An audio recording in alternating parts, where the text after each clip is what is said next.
You're listening to Real Folk with me, Jo Burke. Today with me, I have very excitingly got a comedian, award-winning comedian, Time Out, One to Watch no less, and spoken word artist, Sarah Callaghan. She's also been on the BAFTA award-winning Life and Rhymes, which is presented by, or was presented by, Benjamin Safaniya. And on her episode was K Tempest. Can you believe it? How amazing was that? Yeah, that was my debut of doing poetry on TV, so very exciting. Seriously, when I saw that, I was like, oh my God. Yeah. That's just that. How did you feel about that? Ever since I started doing poetry and spoken word, I get compared to them a lot, which obviously I just take as a huge compliment. I'm not really trying to emulate anybody, but I think it's, the passion, the storytelling, and possibly the accent, I guess, I don't know. But yeah, then to actually be on the same TV show, I just couldn't, I was such a full circle moment. I couldn't believe it. To actually talk to them and get some advice. And yeah, it was really, really cool. Is that one of your standout moments? Have you got anything that's topped that so far now, or? In terms of poetry, yeah. And also, getting published is probably, close second. Yeah, so how many books have you got out now? So I've got 4 out myself, but they're self-published, and they're just poetry collections, short stories, and new age quote, life quotes, I guess. But there's a comic called Hussein Manawar who's huge, and he does a lot of stuff for mental health. And when I first started doing poetry, it was all about mental health. And he did this big collection called I Wanted to Quit Too. And it's just all these different poets and singers and actors that have all written either a short story or a poem about a time in their life where they wanted to quit. And he asked me to contribute to the book, and it was a #1 Times bestseller. And what was that one called? It's called I Wanted to Quit Too. I Wanted to Quit Too. Yeah, excellent. It's really good. Yeah, and also I love that you seem to have used, a lot of writers do, you sort of write your way out of your mental health issues. And I think it is a very cathartic thing. And I think loads of us do that. And having a whole book of that is proof. Is total proof of it. So let's go back to how you, that 19-year-old that I stumbled upon on a hot, muggy night in North London. How did she find herself there? What happened? How did you know anyone in comedy? Because that was obviously a comedy thing at the moment, and at that moment, and you've gone more into comedy and spoken word over your career. So which was first? Oh, comedy. Yeah, I started stand up when I was 18. And didn't know anyone in the game, didn't know anything about stand-up really. But when I was younger, I'd always done plays and musicals and improv and acting and that. I liked being on stage. I definitely was creative in that. But stand-up wasn't something that ever crossed my mind. And then I was 18, I couldn't get a job, and I was living with my mum at the time. She's banging on you need to do something. You can't just sit around the house, all this. And I'd done a clowning course years ago when I was about 15. And the same company, I keep getting emails for them. And then it came up with this email saying stand-up comedy course.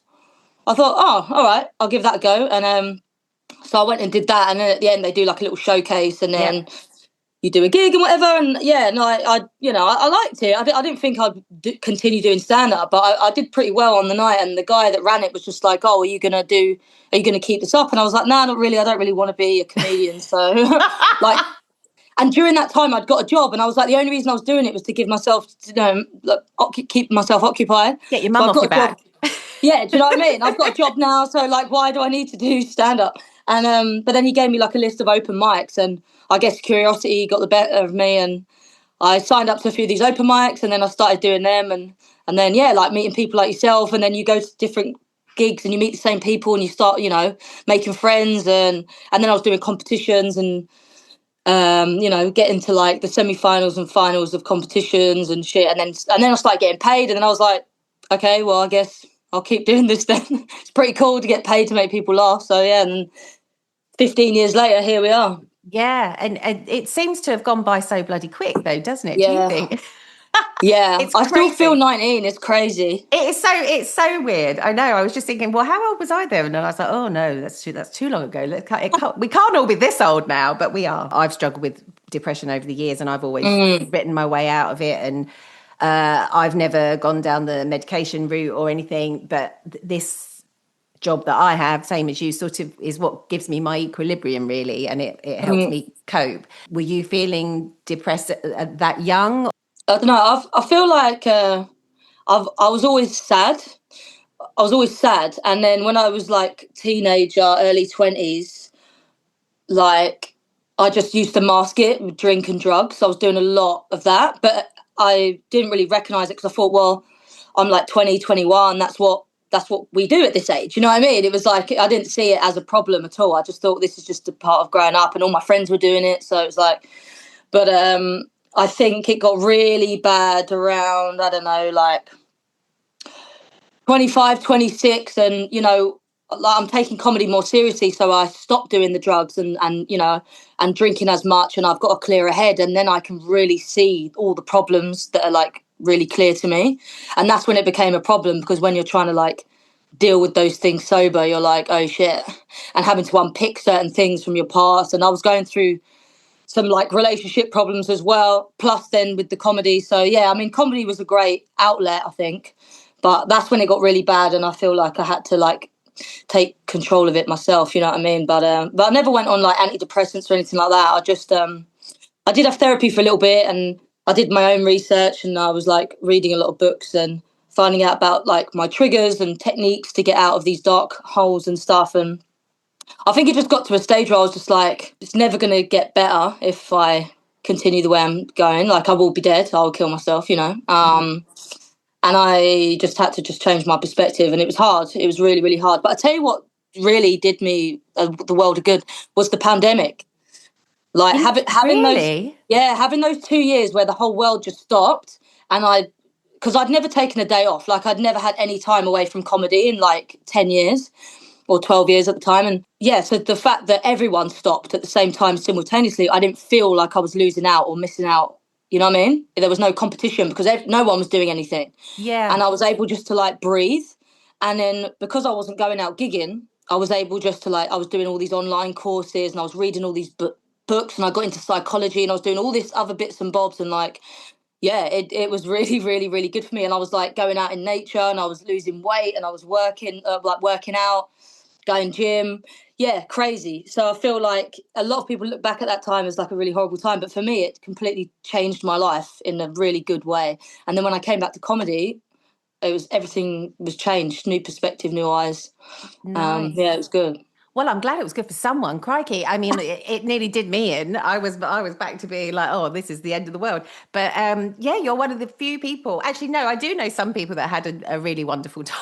Yeah, time. and also, but I understand. I'm lucky though, in terms like I got no kids, no mortgage. It wasn't like a lot, or like elderly Financial relatives, things stress. like that. Yes. Yeah. You know what I mean? So I completely sympathise and understand that it was a really scary and horrible time for a lot of people. But me in my position, it couldn't have been better, because Yeah. it's like I needed the world to stop for a little For bit. you. Yeah. For you to Just take a to, breath.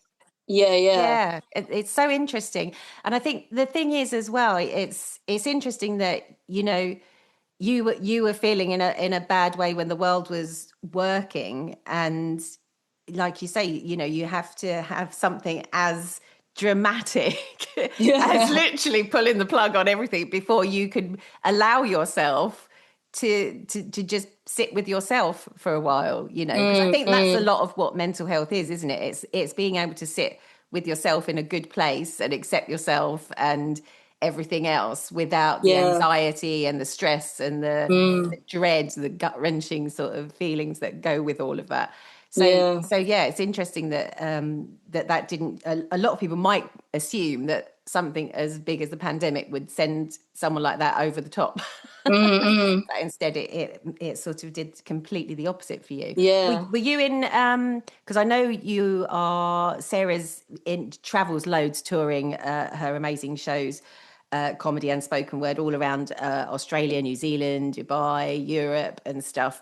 And I did notice on the old Instagram at one point there was an awful lot coming from Australia, and I thought she's moved to Australia, she's deserted us, she's gone to sunnier climes. So is that on the cards, or are you in the middle of doing that, or? Yeah, I was sort of living there for 2 years, and I met my current partner there, and moved in with him, and we were living together. And then my visa ran out basically, and I tried to apply for another one, and it didn't get granted. So I had to leave. I had to leave Australia. I didn't know what was going to happen with the relationship, but he quit his job, he sold his house, and he moved back to England with me, which Oh my was God, that's amazing. yeah, it was pretty crazy. And then, so yeah, it's been a really mad and tough year. We've been back in England for over a year now, and sort of living half at my flat in London, half with my mum in Dorset, and just we're living out of suitcases. We're going back and forth, and it's been absolutely nuts. We're applying for a partner visa to get back to Australia, but it just takes so long. And they don't tell you when it's coming. That's helpful. That's six months of paperwork as well. Like it's been nuts, and he's working and I'm gigging still, and yeah, it's been a very very challenging time. But we're working on getting back there. And as soon as we can go back there, we're out of here. But we got engaged a few months ago, so that was Oh, nice. Yeah, congratulations. thanks. Oh, I'm so honestly so heartfelt pleased for you, because Thank you. it's an amazing feeling. And I think when you've had a bit of I've had a dodgy relationship in my past as well, and then when you finally meet that person, Yeah, what's your chap's name? Martin. Martin. So mine is Phil, and it's like it's just like, oh, this is how life is supposed to Yeah. be, and it doesn't matter what shit comes at you. You're a team, and you Mm, deal with it together, and you're on the yeah. same page, the same team, and it's just brilliant, and I'm so happy for you. That's amazing. Thanks. Yeah. So is he Australian then? No, so he's lived in Australia for like 20 years, but Right. he's originally from Yorkshire. So Ah, northerner. yeah, yeah. So I mean, I've never spent so much time with a northerner in all my life. So I'm learning a lot about their culture, and also, but then he's never been with a creative before. So like being with a Right. comedian, and so it's completely opened his eyes as Yeah. well. But yeah, But I so bet he's lovely, because everyone from up north is friendly and lovely, aren't they? And yeah, Australians are as well. So if yeah, he's been yeah. a northerner in Australia, is like a win-win on personality front, isn't it? Yeah, definitely. Yeah, and he's an occupational therapist as well. And Oh, I've got a amazing. few friends in healthcare in Australia. And when they were saying, "Oh, so what does he do?" And I said, "Oh, he's an OT." They were like, "Oh my God, you've got a good one. You've got a good one." You Like, because have. I didn't know what that job was, but I mean, it takes a very caring, kind, patient person to do that job. So, yeah, Yeah. I couldn't have landed a better person, to be honest. Also, I think us comedians and creatives need a very caring, kind, patient person. 100%, yeah. Because I was only ever with comedians before, and it's like that is not a good Oh, mix. You I just never did bang that. heads, No. flames. It's horrible. No, I always knew I needed somebody that had sort of a creative streak somewhere, but it didn't have to Yeah. be what I did. But and yeah, so Phil's a teacher and an Okay. artist. Yeah. But yeah, so that works. It's good choices we've made, good life choices, people. If anyone's Got there in single, the end.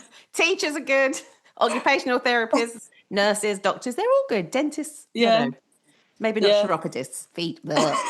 I don't know why I've gone down that route. But anyway, let's get back on track. So it's so nice to see you so bloody happy, and that's amazing news about your engagement. So huge congrats to that. Just one more Thank thing. you. Sorry, I was going to get back on track. So when is the wedding going to be is the next thing? Do you know, will it be in Australia, obviously? Hopefully, yeah, it'll be in Perth. Ah, We're looking at doing a beach wedding. Hopefully, oh my March God. 27. Yeah. Yeah. That's so good. I'm so excited. Oh, that's brilliant. I nearly said I can't wait, as if I'm going, people. I'm not invited. I love the thought of it. That's the thing. I love the sound of it. Look, if you could get yourself over to Perth, you can come, but it's pricey. It is, yeah. Well, Phil's got some relatives in I think they're in Sydney or somewhere around there. Oh, I'm right, not nice. sure. But I mean, Mm. we've not been over. To be honest, I think the flight would kill me. I don't fly very well. It's a long Oh, flight, isn't it? it's a killer. It's a killer. Do you Yeah. stop off? Yeah, Yeah. but literally just get off and get on. Like some people Really? do like a whole day layover, but I just always just want to get it done, you know what I mean? But Mm. yeah, it's hardcore. Like in 2022, I flew to and from Australia 3 times. Whoa. It was just never again, yeah. I I was like, get jet sorry, lag if Greta. I go to America, and that's only 7 hours. God knows what my face will look like. Mm. My face puffs up like a blooming hot air balloon, so I'll be unrecognisable if I do. Australia. And it takes a week to calm down. So it's only just calmed down and then I'm back home and doing it again the other way. So Oh, no. if I go, I need to go for months. Otherwise, my face will just be like 4 times its normal size. You turn up to a wedding, I think, who's this? Who is this? I'll have to have a picture of me on a stick. Yeah. Oh, sorry about that. Anyway, we digress into relationships and things, and that's all really marvellous and wonderful. I can't wait to see all of those Pikachus. They'll be great, won't they? It's a barbecue wedding. Fantastic. So what's next for you? What are you working on at the moment? I'm not really working on anything at the moment. It's hard because obviously our living situation and I don't know what's going on really. So I'm just doing lots of club sets. I'm like gigging a lot and trying to promote my 4th book that came out. I actually released it when I was in Australia. So I was going to do like a book launch here, but I've just not really got the time. And yeah, like slowly working on a show, but I just don't know what to do with it at the moment. Yeah, it's like a like long-term plan, hopefully just make the show really, really good and then tour it. But it's hard to make plans when everything's so like so unsettled.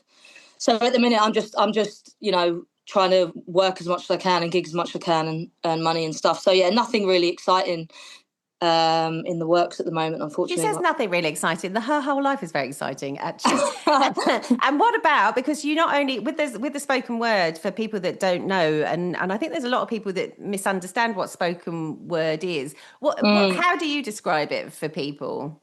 It's poetry. It is poetry, but I guess when it's like performance poetry, it's like different because you can have different styles. You can, obviously there's so many different subject matter. You can do it with music. You can do it a cappella. It's like I like to do, a lot like my stand up. It's like very storytelling based.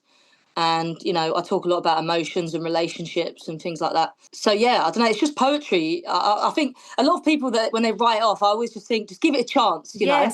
Because like every art form, dancing, comedy, acting, painting, whatever, there's good and bad. So you can't just be like, oh, poetry's rubbish. I'm like, yeah, there's a lot of rubbish out there. Yeah, but there's also a lot of good. And I feel like whenever I do like shows, poetry shows and stuff, I always get a lot of people coming up to me afterwards going, oh, when they said there was a poet coming on, I was like rolling my eyes. But after watching you, I really like that. You know what I mean? So I'm just like, well, I'm not the only one that's doing good. There's so many, Kate Tempest, George the Poet. Like, there's people out there that are just incredible. So, yeah, I would just say it's storytelling in rhyme. You know what I mean? That's what it is. And if you want to check any of Sarah's out, and I recommend anyone listening does, on your website, is it sarahcallaghan.com? Is that your That's website? It, yeah. You'll see, because you've got a band. And so how did you all get together then? Your band's called The Free Thinkers, is it? That's it, yeah. Well, my brother-in-law, not brother-in-law, I call him my brother-in-law, his sister's married to my brother. He plays guitar. So when I first started doing poetry and that, we used to like just make little videos together. And then he'd come to shows and stuff. So it's just me and him. And then I was like, oh, it'd be cool to get a band together because I started watching like other poets that I admired do these big shows with bands and that. And I was like, oh, I'd love to do that. Anyway, then I do all these like gigs for So Far Sounds. I don't know if you've heard of that platform. It's like a music platform. Yeah. Ed Sheeran came up through it, Adele, Billie Eilish, like loads of big, huge artists, Teddy Swims. And it's like really like small, intimate gigs. But they also book poets as well and like musicians and all this sort of stuff. So I started getting booked for them. And I was like, oh, I want to like create a band. But I didn't know how, didn't know anybody. I'm not in the music industry. So I was just like, I didn't know what to do. But going to those shows, you meet lots of musicians. So eventually, I always had Sam's on guitar. Then I met this guy called Brian who played bass. So I was like, do you want to come and play with us? He's like, yeah. Then I met this guy called Adam originally, who was our original drummer. And then I needed a keys player. So I basically just did a shout out on Facebook, like does anyone play keys? And this boy that I used to go to primary school with, who I'd not spoken to like ever, like we weren't even friends at primary school, you know what I mean? Like he was a bit of a geek, to be honest. And he wrote back and was like, oh yeah, I play piano. And I'm like, fucking hell, all right, well, send me a video then. He sends me this video. He is incredible. And like since then, he's like trained musician, like been to university, like top like music university. Like his dad was a composer. Like he's very, very highly skilled. Do you know what I mean? I was like, shit. And so I said, well, you're in. And then and then we got a sax player on board who used to like tour with Rudimental all over the world. And I was just like, man, you're never going to want to join. Like he's just been like top of his game, like touring with these huge artists.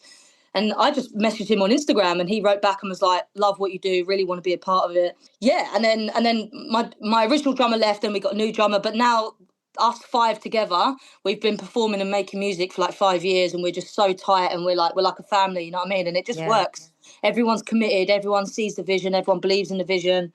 And like we've done loads of headline shows. We've done the Soho Theatre. We've done Under the Bridge at Chelsea. We got sponsored by Chelsea Football Club.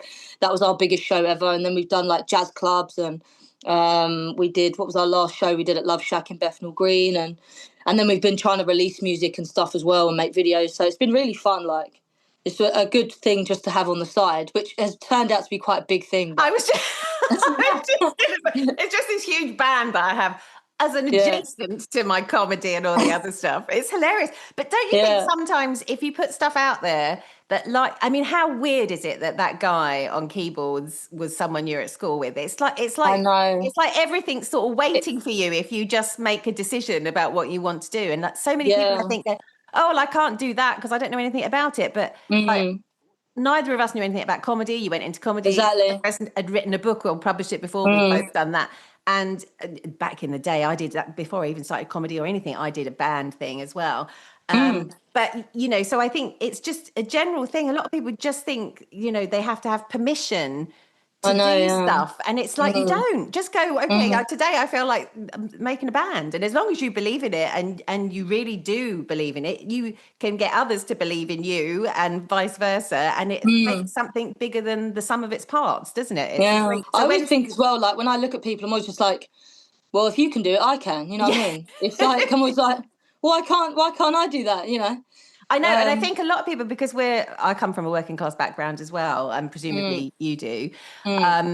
The thing is, I think we are sort of kind of taught from an early age to sort of be a bit quieter and not make a fuss about stuff and not, because we haven't got the connections, that it won't work and it's too big a hill to climb. And I think some people either do listen to that, or some people do what we've done and gone, well, fuck that. If everyone else can go and do it, I don't care that I haven't got a rich family or didn't go to university and haven't got a load of friends that all are in high places now. I'm still going to do it, and just have a go. And it's really the intention and the determination more than anything. And obviously talent helps, but I think there's a lot of people that are not talented that have just got the determination that still do it. Well, look, don't get me wrong. It's funny because Martin was asking me this the other day. He's like, why do you do it? I make money from the comedy. The comedy's my career. I don't make any money from the music we make. I don't think anyone even listens to it. That's why I say it's on the side, because it's purely a passion project. And I put videos out there, and we do shows. We'll make a bit of money off the shows and stuff. But obviously, I've got to pay 5 people. So when you split it all out, the venue cost, the promotion, it's really not a lot. I mean, it's barely even 100 quid each.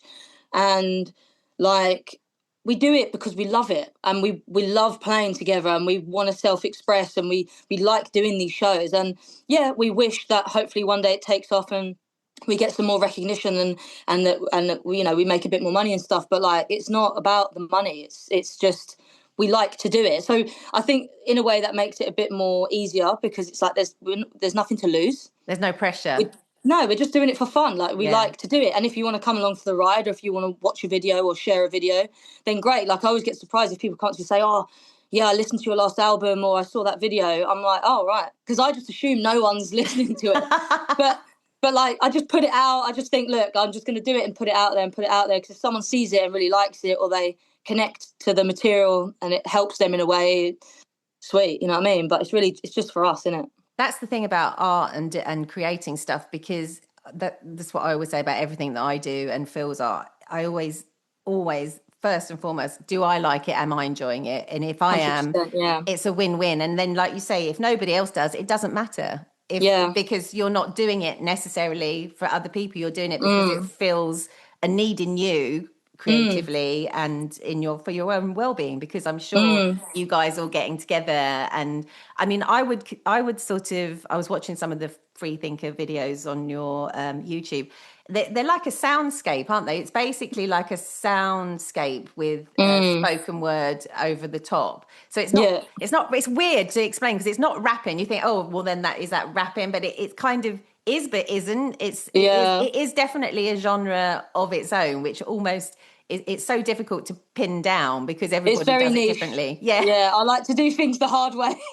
Yeah. Well, why wouldn't you? But the thing is, though, I always think if it takes off, I'm the first to do it. You You know what I are. mean? Yeah, So yeah. it's Yeah. like, like the Trailblazer. streets, the way the streets were, and his sort of like poetry over that harsh music and Yes. garage music and stuff. Like no one before or after him has ever done that. The streets is the streets in its own thing. So why can't I be my own thing as well? You know what I mean? Because Exactly you're that. only crazy until it works, and then when it And works, then everyone's you're like, oh, genius. she was so innovative, and yeah, what a genius Ahead she of her was. curve. Yeah, ahead of the Yeah, do you curve. know what I Yeah. mean?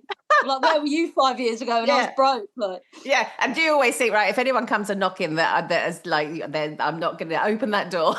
oh yeah. To tell you what, I always dream of like doing a speech, like picking up an award and doing like one of those speeches where I'm just like, I thank me and nobody else. See, I can do this. That's Yeah. good. That's a good thing. So I'm just going to be often when I'm doing these, it runs out of time. So as you all know, dear listeners of Real Folk, I haven't got the financial prowess to have full Zoom where it can just go on for hours. So I've got the free one. So it will cut us off in 9 minutes. And Okay. then we will rejoin if you so wish, Sarah. If you need to get off, then that's Yeah, fine. sweet. You guys that listen, you won't even know because I could not mention it. I could edit it and it would look like we've done it, but I'm transparent, you see, and I like people to know what's really going on. So this will knock out in about 8 minutes, and we can either come back in after having a wee and a drink, and for another, I don't know, 20 minutes just to wrap up, or we can wrap up in the next 8 minutes, whatever you fancy. Are you asking me? I am. Oh. The listeners can do what they Yeah, like. I don't mind I coming don't know back. what they're doing. I'm not doing anything today, so whatever you want to do. If there's more things you want to talk about, We I'm just carry easy. on and on and on. So, Yeah. but where were we? So we were talking about we're talking about awards. So you've won awards for your comedy and stuff. And so when we were going back to the beginning of the conversation, just briefly, you and I both did the comedy circuit and entered some awards. Then, are there awards things that you can enter for the spoken word and for the musical? You know, the Free Thinkers thing, or is that just you just wouldn't bother doing that? I don't know, not really. I mean, there's like You? you can do like slams, poetry slams, Right. but that's not really my bag. A bit like if you're a rapper and rap battles, obviously it's like poetry slams like this. But like with rap battle, you obviously like to win, you've got to like insult your opponent. Oh. But some people just want to rap about politics and the world and their mental health and shit.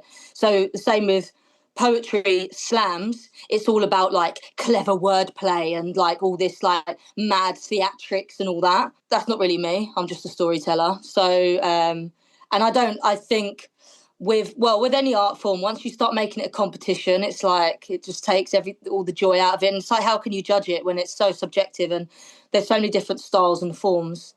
How can you judge me on somebody else? No, We could be that's just true. both as good, but just different Different. styles. You know what I mean? So yeah, it's unfortunate. I mean, poetry hasn't really got a huge platform. There's not really much like where to go from it, and a lot of poets. I mean, it makes me laugh. They're like, "There's no money in poetry," but I mean, I make money through poetry. I mean, but I have to hustle for it, and I think obviously being a comedian for 15 years, I know how to hustle. Like obviously with my books and like doing the so far gigs and stuff like that, and like just hustling different shows and being like, oh, I can do some poetry at the end and blah blah blah, like, and putting out videos and stuff. Like, if there's always money to be made in some capacity if you know how to hustle, but yeah, as an art form, like I don't think it's that respected, to be honest. Like, I don't know. Is it not maybe the opposite, that it's not respected? It's that people are just scared of it. You know, it's not because it's not populist. yeah, I think maybe I feel like it falls in the category for me like opera and ballet, where yeah, yeah, people yeah, don't feel the connection to it, and they yeah, feel like it's as soon as you say the words poetry, opera, or ballet, there's like thousands of people that just switch off and go, nah, not for yeah, me, you know. yeah. It's like you haven't And even given it a chance. no, exactly. And I think a lot of that's to do with the education those people, and when I'm talking about that, I'm talking mainly about working class people, because Mm, you're just not mm, allowed it at a young age. So yeah, it's not part of your your upbringing, you know, it's just not part of your everyday world like Top of the Pops was, or like, you know, what's it music? What's the word for popular music? What's the word I'm looking for, Pop, Sarah? pop No. music. Oh, yeah, I don't know. No, it's not that one. Commercial. Commercial. That's what I Yeah. was. The word. um, but also, I think with the working class thing is, I think working class people are bred to laugh at everything, be light-hearted, be cheeky chappies, and no, it's okay. But you know, a lot of life is dark, and I think people are scared at looking inward and actually facing some of their fears and traumas and looking around and being like, oh shit, you know what I mean? Because it's easy just to laugh things off and be like, oh well, we can get on with it, you know, let's all muscle in and just carry on. And I think, you know, that is a good attitude to have in life, but like sometimes you do have to be serious, and I think people are scared to be serious. Being serious is, you know, oh well, you're boring. You know what I mean? And I got a little bit embarrassed sometimes talking about poetry with comedians because they think, oh, who's she? Like, you know, trying to be pretentious and this and this. But it's like, well, no, it's just real life, isn't it? Not everything's a joke. You can't, some of the big people with the biggest smiles, they're the ones that could kill themselves because they're hiding the most pain. I'm actually attacking my pain and trying to build a community and connect with people and, you know, heal myself and others whilst, yeah, maybe having a light-hearted joke in between as well. Like, why can't that be considered normal or, you know, a bit more accepted? And I think that's what people are scared of. Like, I've had fully grown men come up to me at poetry shows like with tears in their eyes because I've finally made them look at themselves, you know, and they don't know how to take it, you know what I mean? It's No. like such a mad experience for them, and I'm like, it's okay, you know what I mean? It's a safe space, and because I sound like you, it's a bit more approachable, you know what I mean? I'm not some pretentious idiot just standing there that's so far removed from you. It's like, no, we're the same, it's all right, you know. It's like And therapy, in it, and people don't want to do it, but no, so it's like a mass group therapy. But also, I think the other thing is that you can see when if you watch any of Sarah's videos, you can see how passionate and how much every word means to you. You know, so it does feel. I felt when I was watching them that it's almost, you feel a bit sucker punched by it. You yeah, know, sometimes. yeah, But that sounds negative. But actually, like we were just saying, like you just said very eloquently, that it's so, hearing someone speak to you in that way, that speaks to you on such a deep level that you feel punched by it, doesn't happen very often. And it's an amazing thing and skill that you can do that, and that people that like you said, that don't often have the chance to actually let their barriers down and admit to those feelings, because they've had to operate on a level of, you know, oh, everything's all right, you know, it'll come out in the wash, you know, yeah, I've yeah, had yeah. worse, you know. But that's why mental health is such a huge problem in this country, because no one is really dealing with the issues at hand. They're just burying it under the carpet, you know. Yeah, I yeah, think it's I think if more people actually gave poetry a chance, maybe it would help a lot more people in it. But who yeah. knows? Well, I mean, I also think poetry for me was my in, because I started writing poetry as a kid. That was the first thing I wrote, actually. And Wow. I think a lot of people do, because it's rhyme, and the kids books that I write, some of them are poetry, funny verse, basically, because it's a really good way in to words and emotions and things. Yeah. And it's sort of, in all of the schools now, the arts are just being cut to nothing. And especially in working class ones, even when I was growing up, we weren't allowed to do acting, you know, it was all cut off at a certain point. Wow. And it's a necessity for humans to be Yeah. able to, you know, express themselves in whatever way that is, through music, art, acting, poetry. So I think it is detrimental, and that mental health thing will only get worse because that's being taken away at such a young age when you need it most. So how can you expect adults to then be able to, you know, help themselves?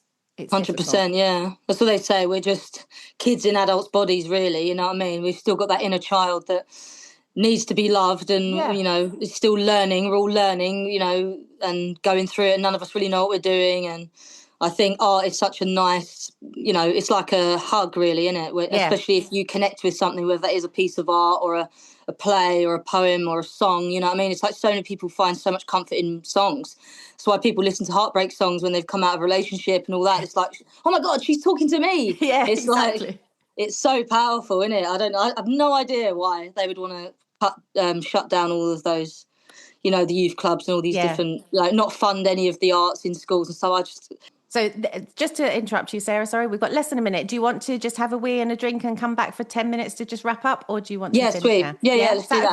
Okay, Yeah, I'll close cool. it now and we'll come back in. Hello, thanks for coming back, Sarah. What does your t-shirt say? Declined? Just declined, yeah. Declined.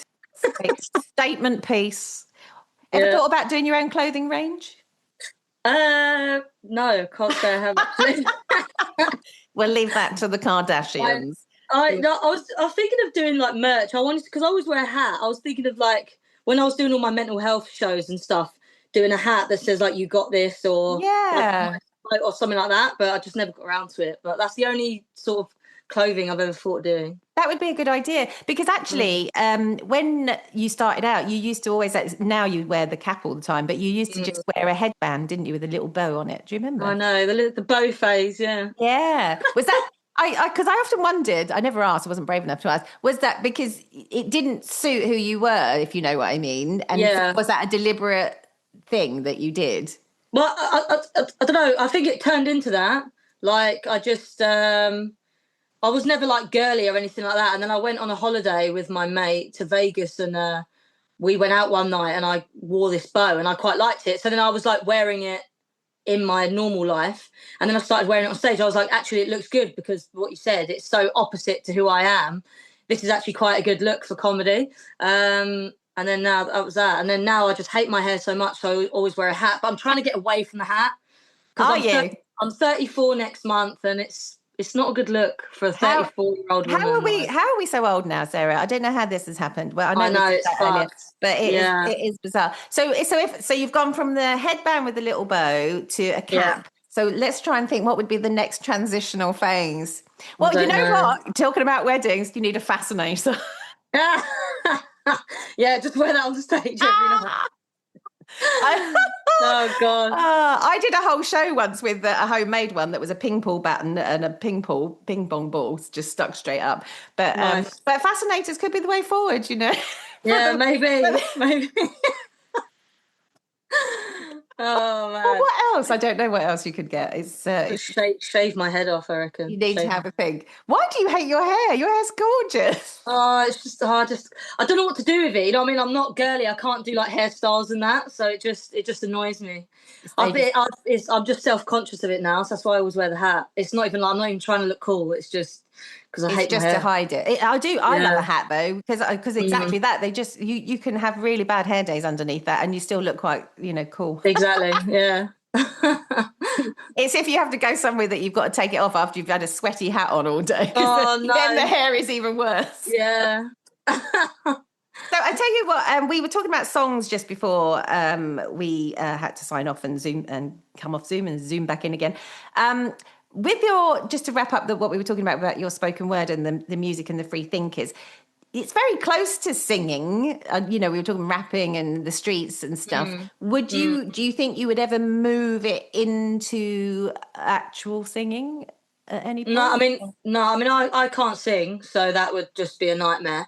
But I've made songs and we've done shows where I've had singers. So it's like I'll do a bit and then they sing a chorus, and then so I do incorporate singing into it and like more of that. But I personally wouldn't sing. Nah.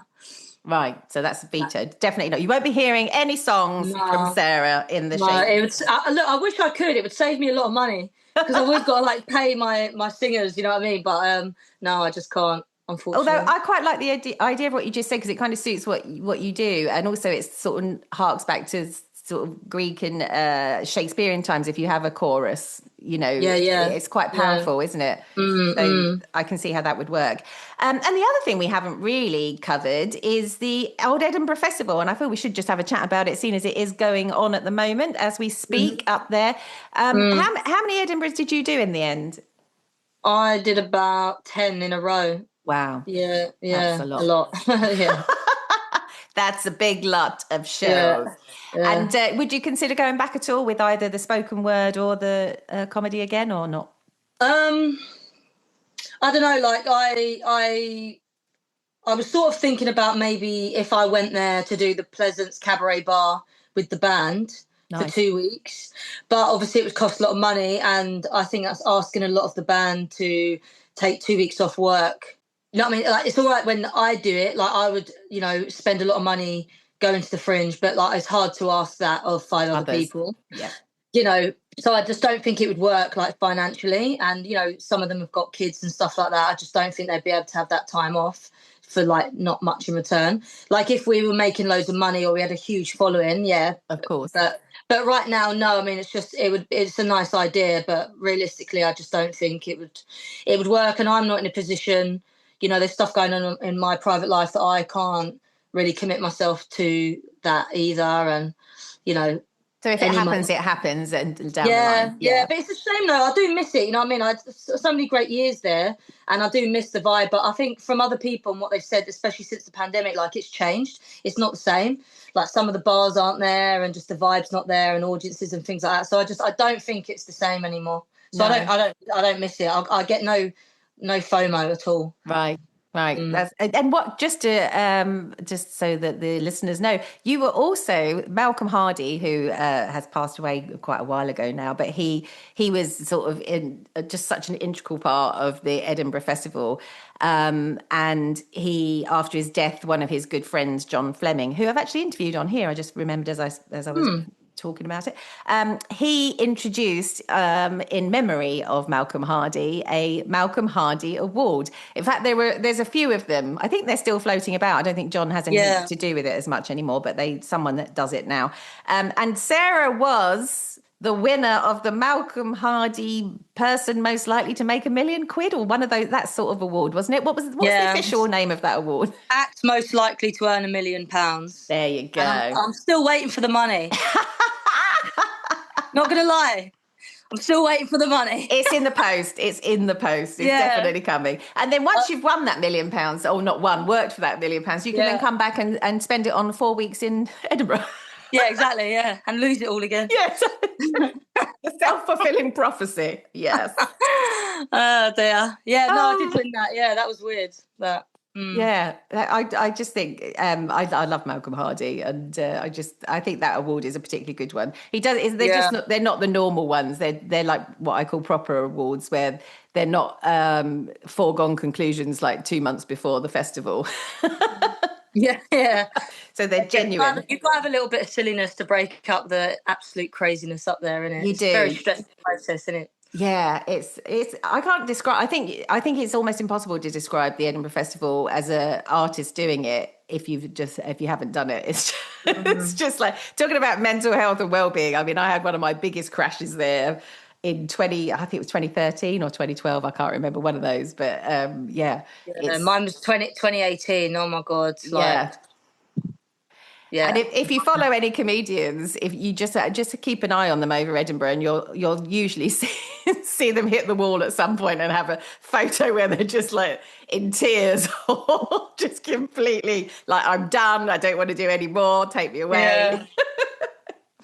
Joy. And then they go back next year. We all go back next year. But yes, it's a good learning curve, and there's so much nice about it. It's what I love about it, actually, and if I miss anything, is the camaraderie. Like, when you're doing after you've done your show, you then go and see other people's shows and knock about with loads of people that, when you're gigging around the country or in London, no one's in the same place at the same time like they are in Edinburgh, obviously. So it's just nice to hang out with like-minded people and people whose work you admire. It's nice. Yeah, you're right. Yeah, there's some comedians you won't see for like years. And then, so it's like to have everyone in the same space is good. Yeah, it's fun. Yeah, and you've got the time to go and see other people. So exactly. Yeah, it's a win-win. Is comedy different in Australia? Did you find that? Is it a different way of doing it, approaching it? Are people more open for it or up for it, or does your work translate any differently here to there?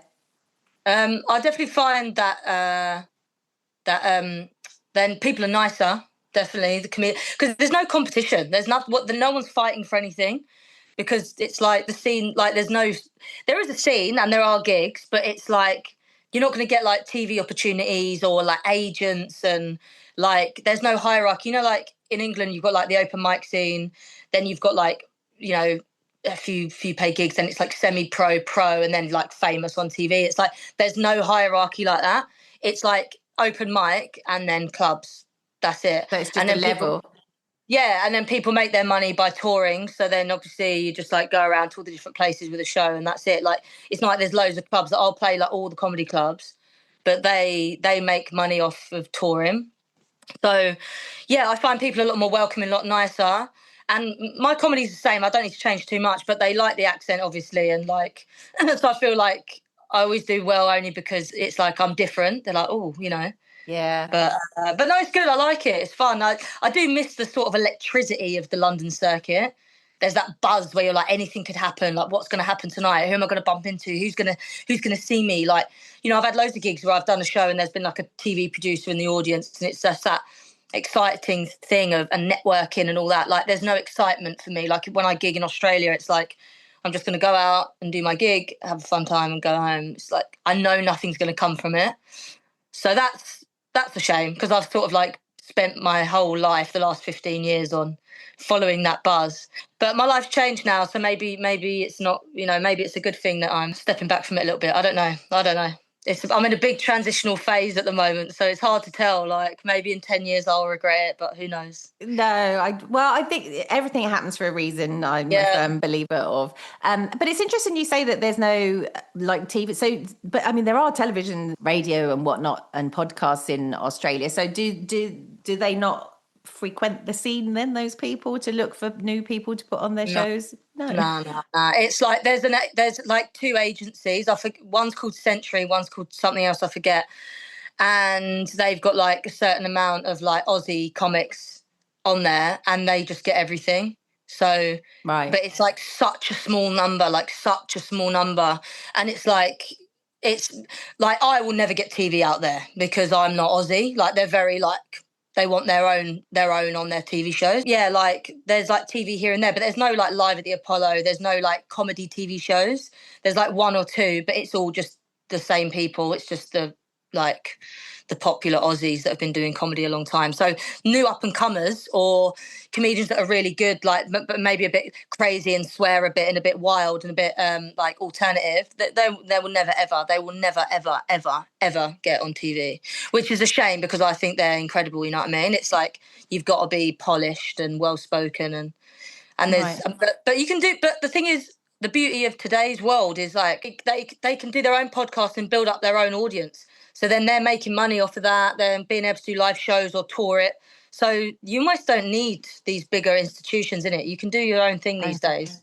And obviously people getting big on social media, things like that. So it's not, you know, the power's in your hands, which is good. It's really weird because it's not like comedy's like not big out there. There's so many comedy clubs and like there's so many talented comedians. But that's the reason why if you're a really talented comedian in Australia, you come to England. Right. You think how many Aussies are in England and that go to the Edinburgh Fringe and all that because there's no opportunities in Australia. Yeah. That's why a lot of people, you know, when I was gigging there, they're like, man, why are you in Australia? It's you know, it's career suicide.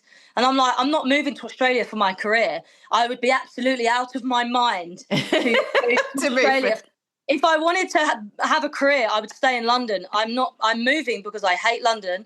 I don't really want to do comedy anymore. My life is changing. I just want to have a good life. I want to live on the beach. I want to have a family.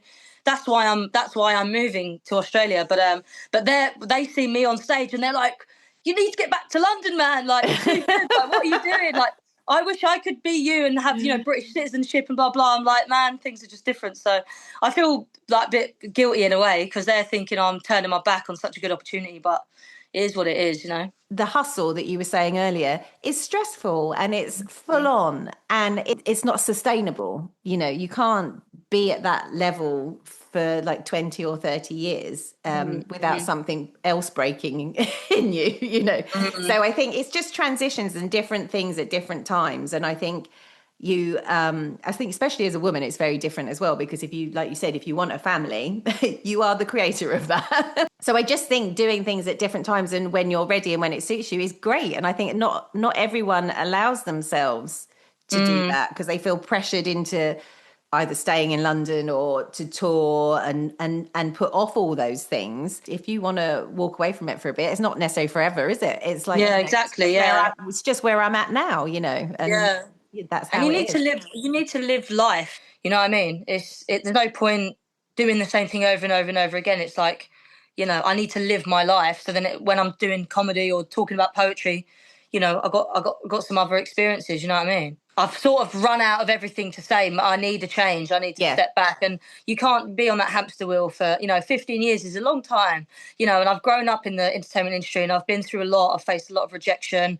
I've been really dragged through it. A lot of people don't know what's gone on behind the scenes in my personal life with agents. And I've really seen the dark side of it. And I've always tried to just be creative and be a nice person and keep going. And it's been really, really, really, really hard. And I feel like now in my almost mid-30s that I need to just make some decisions for me. And I did a poem called Soft Life. You should check it out, anyone who's listening, and you should as well, Jo. It's banging. And it's basically the life that I want now. I want a soft life. I want calmness. I want peace. I want, kindness. I don't want to be this hard hustler anymore. Like, I just don't want to do it. And it's exhausting. It is exhausting. You know what I mean? And I want to be more feminine. I want to have a chance to have a breath. And it's interesting. Like with the pandemic, I said it was so good for me. When things started again, I feel like I was so anxious. I know I'm not an anxious person. I don't really suffer with anxiety or anything.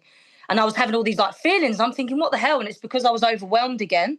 And I thought, right, how can I keep the feeling of the pandemic inside me whilst the normal world continues around? And I think the biggest thing for me is just to do things for me and not for other people. And it'd be like, there's no timeline in it. I'm in my own lane. I'm going to go at my own pace. And what will be will be. Like you said, everything happens for a reason. If things work out and I pop in a major way, fantastic. If I don't, then I'll have a good life anyway. Yeah, I don't normally ask any guests to do this, but would you do that? Would you perform that poem that you just mentioned? You don't have to, because I know it's under pressure. So don't worry. No, I would do it. I don't actually know it off by heart. So I wouldn't be able to do it, but I can perform another one for you if you want. Yeah. Do you know the one I like? Proceed with uncertainty. Oh yeah, proceed. Okay. If you don't know them off by heart, it's not a problem. Don't worry. I don't want to stress you out. Give me a second to think, because I haven't done that for ages. Just give me like 1 second. 1 second. I've got it here actually somewhere. Do you know what? It's mad. I've got my bag right here, yeah, with all these poems, and I didn't realise I've actually written so many. It's a joke. How long left you got on the old... We got plenty of time. Don't worry. Yeah. So, dear listeners, this is real life. I might not cut any of this. I might just keep this in because this is real. That is kind of the whole point. Yeah. It's the whole point. So just for anyone that's not watching, you can see Sarah's just rifling through her bags. Rifling through. This is crazy. What? Right. Boom. Here we go. I found it. I knew I had it. Right. Yay. Here we go. So what this is Proceed Without Certainty. Fabulous. Proceed without certainty, into the abyss. Walk tall with confidence, you have to commit. Through fear and anxiety, you still belong. Bend, don't break when the winds blow strong. Because even when your knees shake like jelly and your mouth is dry, you only lose when you don't begin or try. Because that's what connects us in this life. Clueless adult children trying to figure out why we're here and what we're supposed to do. Make mistakes, learn again, do something new. Take a risk without knowing the outcome. A blind faith is needed when you're just about done. So proceed without certainty. Don't care about the how or what. Learn to love the journey, because what else have we got? Oh, yay. Oh, that's so bloody marvellous. I love it. I really love it. And what was the other one that you mentioned? You don't have to do it. I'm not asking you to do that one, but just so that the listeners and I can find it afterwards. It's called Soft Life. And it's really good. It's sort of like liquid drum and bass style, and it's actually it's quite an emotional song, and there's a chorus, a really good chorus sung by my very talented friend Jo Burke. So yeah, please check that out. It's one of my favourites, and I think you'll really like it. And talking about where to check all your stuff out, do you want to give a shout out to your website and YouTube channel and where everyone can find other more marvellous things? So yeah, my website is sarahcallaghan.com. My Instagram is @scallaghan1. That's SCALLAGHAN and the number 1. And yeah, I put most of my gigs on there and videos and stuff. And then YouTube I think it's just Sarah Callaghan. If you type in Sarah Callaghan, then all my comedy videos are on there and my music videos as well. And yeah, all the things you need to see. Nice. And I'll add those links into the blurb for the show as well. Nice one. And actually, if you've got a nice photo, publicity shot, or just a relaxing on the beach shot that you want attached, because I always have the artist that I'm speaking to as the photo for their episode. So that would be marvellous. So it just remains to say thank you so much from the bottom of my heart, especially for rifling through your luggage to find out a poem that I asked for, completely impromptu.